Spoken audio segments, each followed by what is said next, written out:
Hello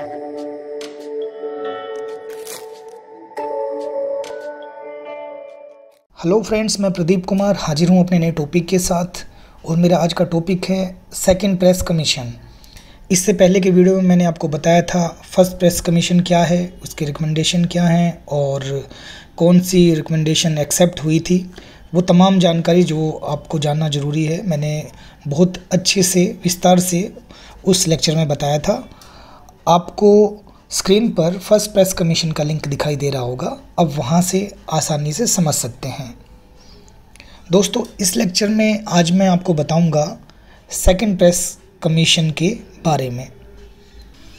बहुत सारी difficulties और विरोध के बावजूद इमरजेंसी के लगभग 15 महीने बाद सेकंड प्रेस कमीशन लाया गया, जिसमें प्रेस पर कंट्रोल से संबंधित अनेक मुद्दे शामिल थे।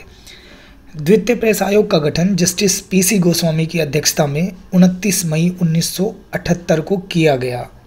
ये वो दौर था जब जनता पार्टी की सरकार बनी, मोरारजी देसाई प्रधानमंत्री बने, लेकिन जल्द ही जनता पार्टी की सरकार गिर गई और 7वें लोकसभा चुनावों में सन 1980 में इंदिरा गांधी की सरकार बनने के बाद आयोग के अध्यक्ष जस्टिस गोस्वामी ने अपने पद से इस्तीफा दे दिया।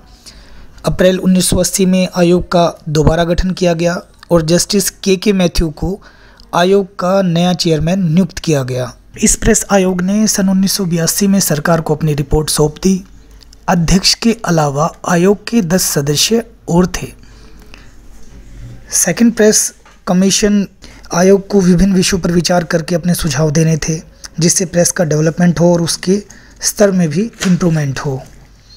सेकंड प्रेस कमीशन जिन बिंदुओं के आधार पर विचार विमर्श कर रहा था वो थे, प्रेस बिना विचार विमर्श और मंथन और ठोस कारणों के सरकार का विरोध ना करे, वहीं प्रेस को भी सरकार से क्वेश्चनिंग का अधिकार हो। खासतौर पर डेवलपमेंट और डेमोक्रेटिक सोसाइटी में प्रेस की भूमिका निश्चित हो। प्रेस की फ्रीडम को इकोनॉमिकली, पॉलिटिकली और ओनर्स के दबाव से मुक्त रखने के लिए साधन एवं उपाय सुनिश्चित हों। अभिव्यक्ति की स्वतंत्रता के संदर्भ में वर्तमान में जो संवैधानिक प्रोटेक्शंस हैं, क्या वो उपयुक्त हैं या उसमें कमियां हैं। स्मॉल एवं मीडियम न्यूज़पेपर को एक्स्ट्रा प्रोटेक्शन मिले। विकास नीतियों में प्रेस की भूमिका और उत्तरदायित्व स्पष्ट हो। प्रकाशकों, संपादकों, मैनेजमेंट और कमर्शियल जर्नलिस्ट के बीच संबंध व्याख्यात हों। दोस्तों, इसके बाद आते हैं सेकंड प्रेस कमीशन की मुख्य सिफारिशें क्या थी। सबसे पहले प्रेस और सरकार के बीच संबंध मधुर और सद्भावनापूर्ण किए जाने के प्रयास हों। स्मॉल, मीडियम और बड़े समाचार पत्रों के लिए समाचार तथा विज्ञापन का निश्चित अनुपात तय किया जाए। छोटे और मध्यम समाचार पत्रों के विकास के लिए समाचार पत्र विकास आयोग का गठन किया जाए।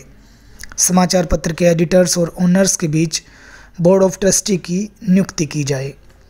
न्यूज़पेपर इंडस्ट्री को अन्य उद्योगों और व्यावसायिक हितों से अलग किया जाए। पेज की संख्या के अनुसार मूल्य नियम लागू किए जाएं।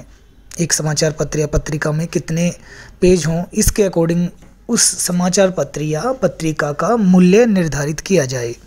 समाचार पत्र उद्योग को विदेशी धन के प्रभाव से मुक्त किया जाए। पत्र पत्रिकाओं में पब्लिश होने वाले विज्ञापनों में महिलाओं की छवि का दुरुपयोग रोका जाए। प्रेस इन्फॉर्मेशन ब्यूरो का गठन दोबारा किया जाए।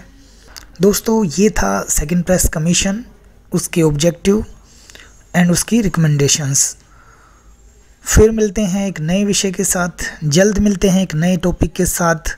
तब तक खुश रहिए, स्वस्थ रहिए, रचनात्मक बने रहिए। नमस्कार।